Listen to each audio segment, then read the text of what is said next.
¿Cuál ha sido el desarrollo desigual del proyecto Tuning?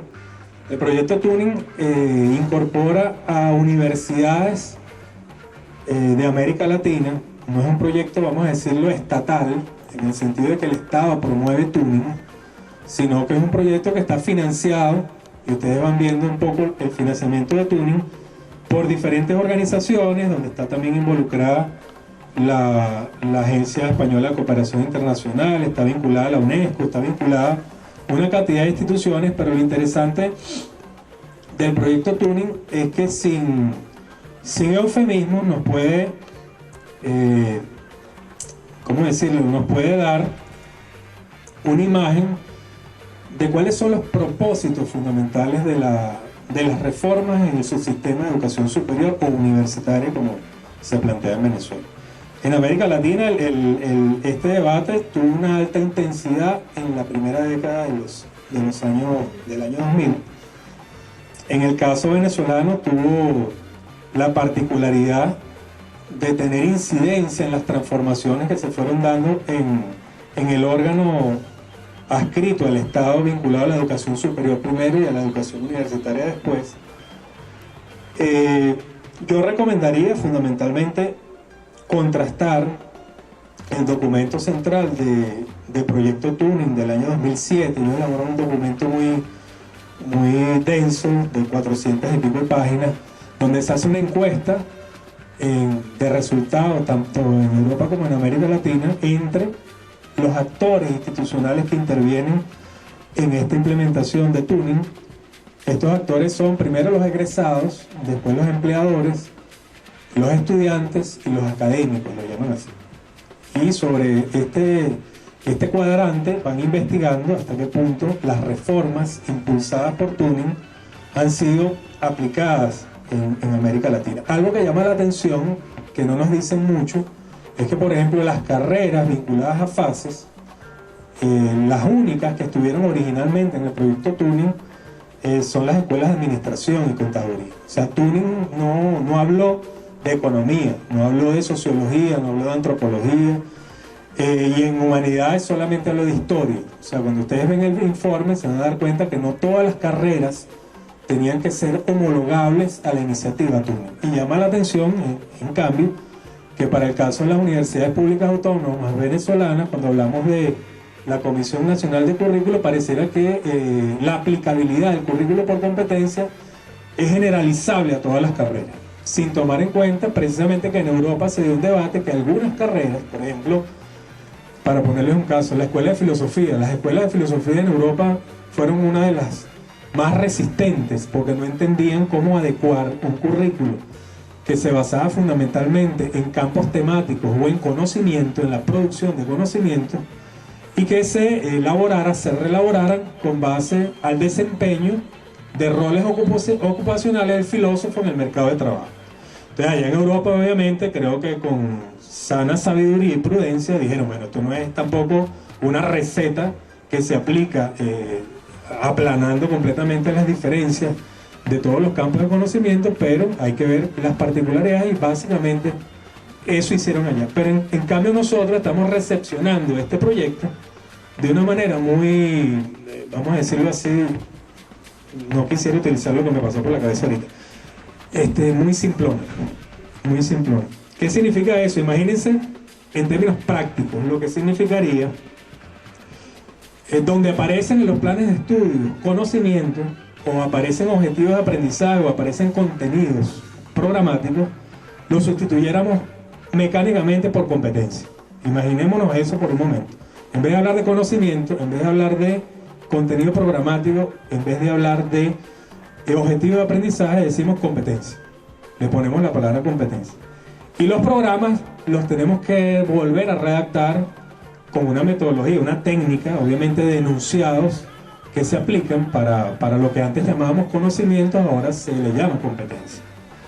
Y obviamente competencia hay que definirla adecuadamente cuando son capacidades, destrezas, habilidades que los individuos manifiestan para que el conocimiento sea fundamentalmente conocimiento aplicado. conocimiento aplicado.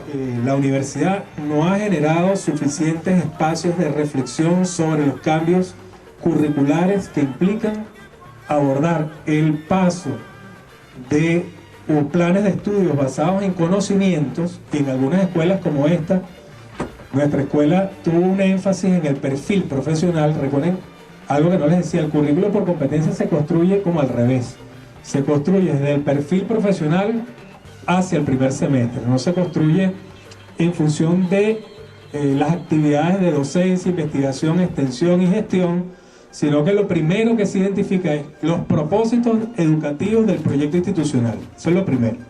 Lo segundo es el perfil profesional del graduado de la escuela o de la disciplina. Y desde allí viene toda una definición de competencias genéricas y específicas que va modificando completamente el proceso de enseñanza-aprendizaje. En vez de hacer énfasis en el proceso de enseñanza, se hace énfasis en el proceso de aprendizaje. El proceso de aprendizaje es fundamentalmente individualizante. Se trata básicamente de desarrollar competencias de aprender a aprender en cada individuo. Se desarrollan proyectos en contextos, lo que llaman en espacios o entornos de aprendizaje. Se trabaja con proyectos académicos para resolver problemas. El énfasis es fundamentalmente, en vez de aprender conocimientos, es aprender conocimientos para ponerlos en práctica resolviendo problemas a través de proyectos académicos. Y otra cantidad de transformaciones que lo que les quiero decir es que no hay como una difusión muy amplia de las implicaciones que va a tener para los procesos de enseñanza-aprendizaje en un cambio que aparentemente se hace por vía administrativa, o sea, por canales administrativos y no por canales académicos, que debería ser el espacio fundamental de discusión del cambio curricular. No el canal administrativo, que es llenar formatos, que fue lo que me tocó a mí básicamente en un primer periodo, ver en qué lugar estaba la escuela, del llenado de formatos para pasarlo al vicerrectorado académico, situar a la escuela en el conjunto de escuelas de la facultad y después a la facultad en el conjunto de facultades de la universidad para ver en qué lugar estábamos de implementación, ojo, de lo que ya se había decidido que era lo que se tenía que hacer, que era el currículo por competencia.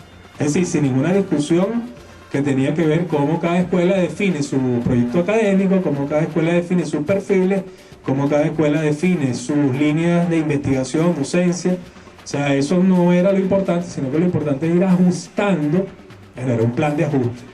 Es un plan de ajuste, para que lo veamos claro. Si se sigue haciendo como se está haciendo. Yo creo que hay que hacerlo de otra manera y creo que hay que utilizar doble contabilidad en este cambio curricular. Me explico.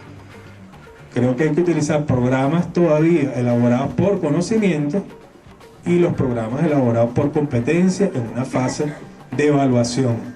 ¿De evaluación por qué? Porque los curricólogos por competencia aseguran que va a haber más calidad educativa utilizando el currículo por competencia que las otras formas curriculares. Bueno, yo lo dejo hasta ahí para no hacer larga la cosa.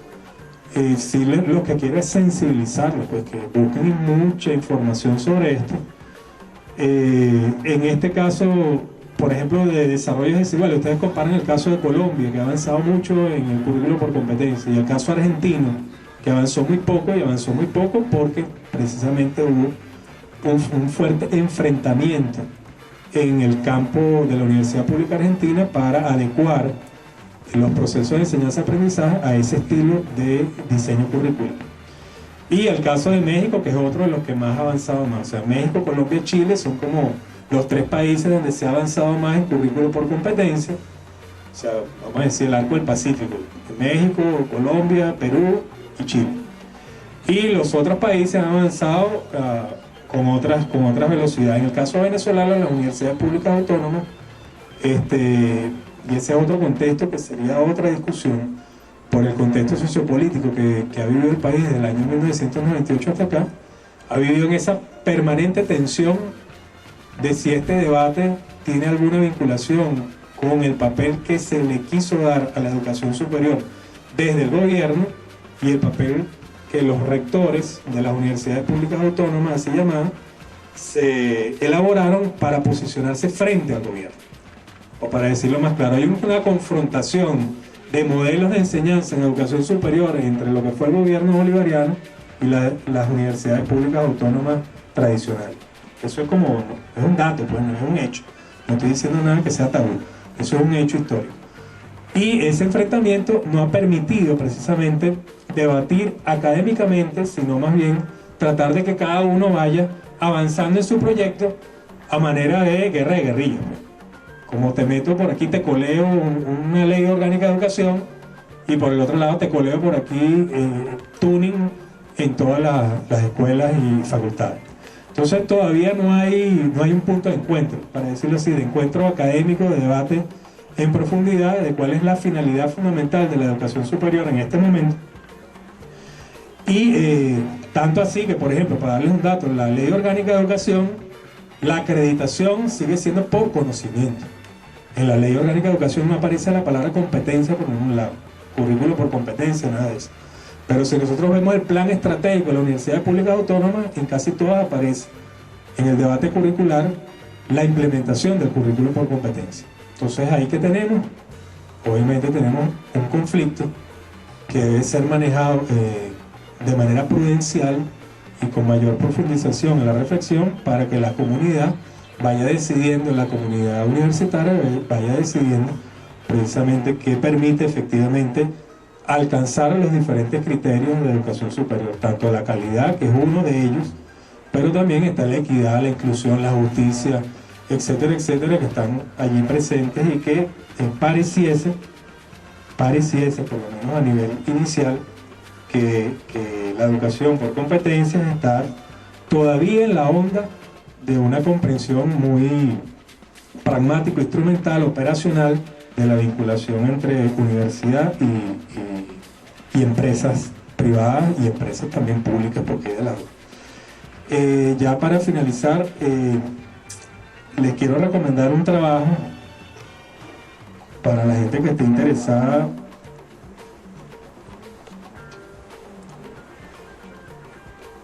de una argentina que es muy interesante de todo lo que yo he revisado. Es la persona que mejor sintetiza la discusión, de apellido Macharola, se llama Currículum basado en competencias, sentidos y crítica. Ella hace un balance de toda la discusión desde 1998 hasta la actualidad, y al final nos facilita muchísimo la discusión porque coloca un eje de coordenadas cartesianas donde precisamente se ve cómo el enfoque de competencias se ha modificado en el tiempo.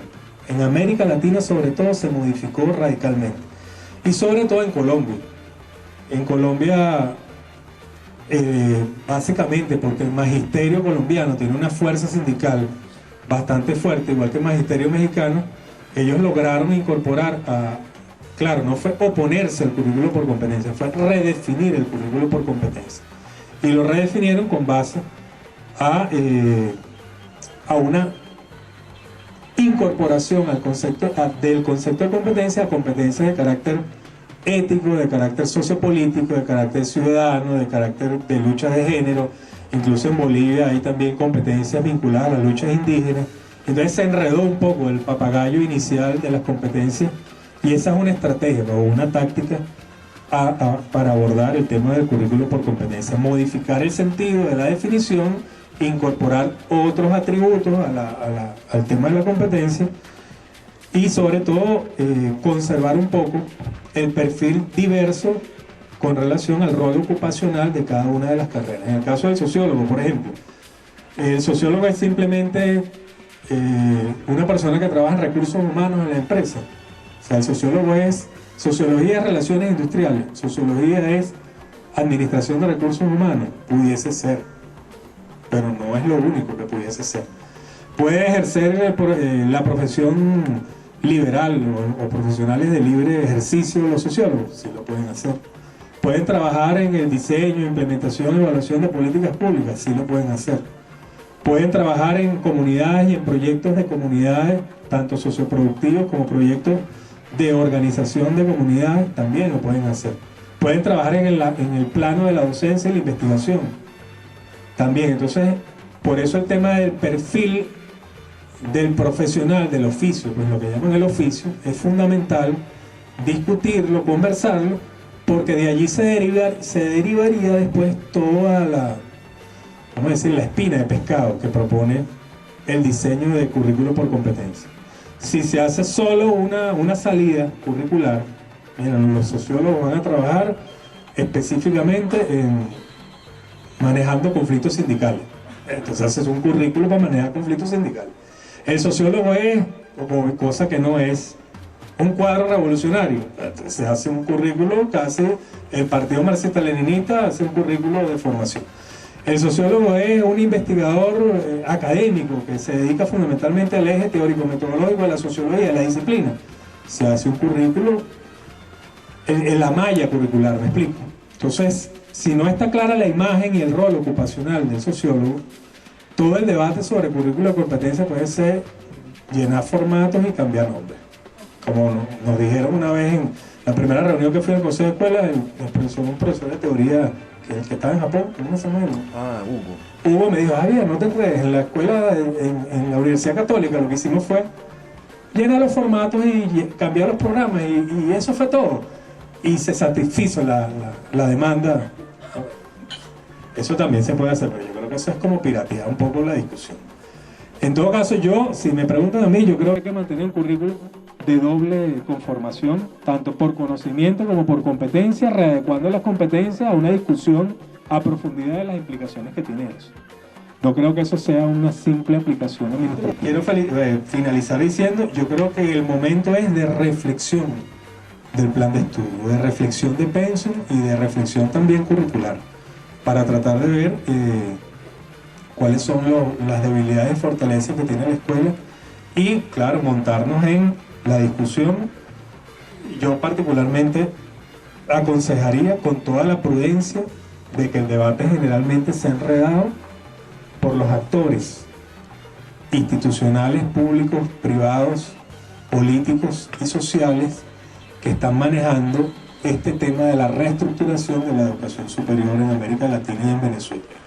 O sea, tratar de que no sea un tema de dimes y diretes, sino de ver cuáles son los alcances, posibilidades, ventajas y desventajas que tiene este tipo de reflexión curricular y de pensum para que efectivamente la escuela tenga ventajas también en la comparación interinstitucional con otras escuelas del mundo, de Venezuela y de América Latina. Bueno, gracias.